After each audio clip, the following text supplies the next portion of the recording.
Pour le chocolat, on a toujours une attente des clients d'avoir des produits variés, des produits différents chaque année, des montages, des thèmes. Donc ça, Pâques, c'est une période pour nous assez importante où on a beaucoup de travail et de recherche en amont. Le prix du cacao a fortement augmenté. C'est vrai qu'en ce moment, il est assez volatile.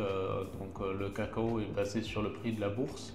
Donc ça, nous, ça se répercute depuis à peu près un an et demi. On a des hausses régulières. En un an et demi, c'est à peu près 100-150% d'augmentation.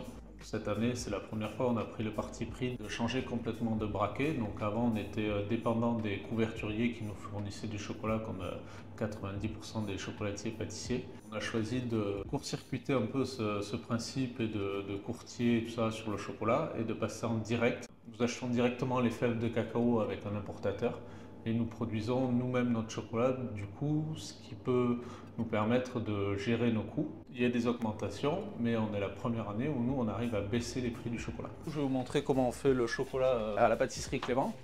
Donc, on reçoit les fèves de chocolat. Donc là, par exemple, il y a Bolivie ou après, on a Côte d'Ivoire. Enfin, voilà, il y a différentes origines avec qui on travaille.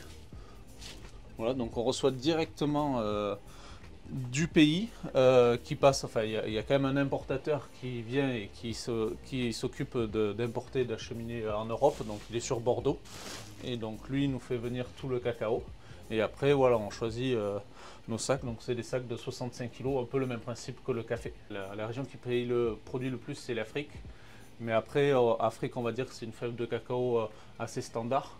Et après, quand on veut chercher des typicités ou des choses plus originales, on va partir sur Amérique centrale ou Asie. Donc là, en fait, aussi, ça dépend aussi des arrivages. Donc là, en ce moment, on était plus sur les arrivages d'Amérique centrale. La première étape, donc, c'est la torréfaction. On va torréfier nos fèves de cacao. Et après, une fois qu'elles sont refroidies, donc pareil, la torréfaction, on peut vraiment jouer sur le temps, sur la température. Ça révèle vraiment des arômes qui n'ont rien à voir en partant de la même fève de cacao. Et donc, une fois qu'elles sont torréfiées, on passe à la décortiqueuse. Donc, elle va nous permettre d'enlever la peau qui se trouve autour de la fève de cacao. Donc, la peau qui ne se mange pas, qui s'enlève.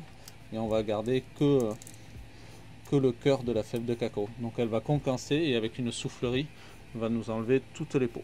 Voilà, ça nous sort, qu'on appelle ça du gruet de cacao. Donc là, on est sur une origine Bolivie.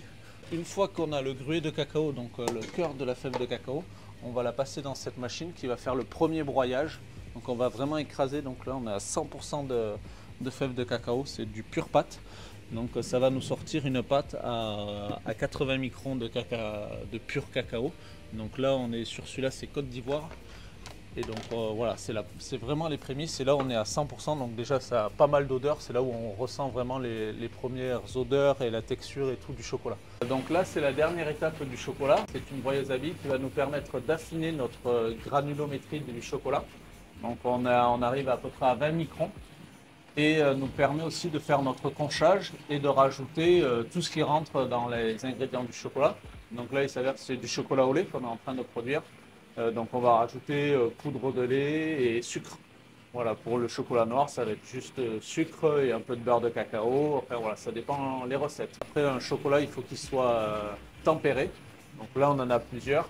Et donc ça, ce sont des tempéreuses qui vont nous permettre de mettre au point le chocolat. Donc ça nous permet d'avoir une bonne cristallisation du chocolat. Et c'est avec ça qu'on va permettre de faire nos moulages de Pâques, nos enrobages toute l'année, nos tablettes. Ça nous permet aussi, avec les précédentes machines, de faire nos pralinés, de faire nos girandujas. Voilà, donc maintenant on est vraiment autonome. Voilà.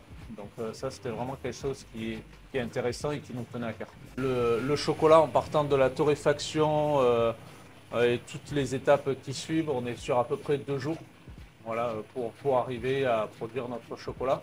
Donc pour l'instant, on arrive à produire une partie de notre consommation de chocolat, mais à l'avenir, voilà, on veut pousser plus loin.